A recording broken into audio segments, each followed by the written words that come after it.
ఏం నా దిక్కులు చూస్తాను వచ్చినప్పటి నుంచి ఏం కావాలన్నా? అన్నా నాకు కళ్ళు కనపడవనా. అయ్యో అవునా, ఏం కావాలి బాబు? అన్నా 2 మాజా బాటిల్ కావాలన్నా. ఎంత అన్న ఒక్కోటి? అన్నా దీంట్లో 100 రూపాయలు అది 200 లేదన్నా. ఇది 100 రూపాయలు, ఇది 200. అవునా?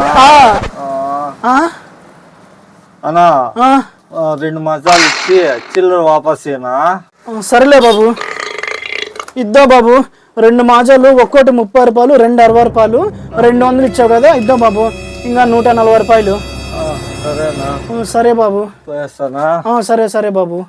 అమ్మ నా గుడ్డోడా, 100 రూపాయలు ఇచ్చి 2 మాజాలు ఒక్కొక్కటి వచ్చి 30 రూపాయలు. నేనే 140 రూపాయలు నీకు ఆఫిచ్చా. గుడ్డోడు దింపాడప్ప, నాకు రాడు. ఏంటన్నా మోసగాళ్ళక మోసగాడుగా ఉన్నాడు. నీకే పెట్టాడు కదా 90 mm రాడు.